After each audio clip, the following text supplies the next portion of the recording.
Hoje é quarta-feira, Pai, 5 de fevereiro, e te agradeço pelo privilégio de estar de pé mais um dia e contemplar a sua bondade. Graças te dou por minha vida, por minha saúde, por minha família e por todas as bênçãos.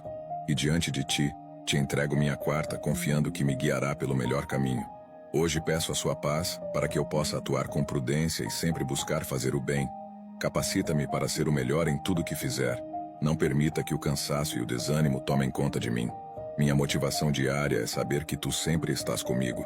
Em meio a tantas dificuldades, abre as portas da prosperidade, para que eu tenha êxito em meus planos e projetos, conforme a tua vontade, Pai. Que a quarta-feira seja abençoada e cheia de vitórias. Em nome de Jesus, amém.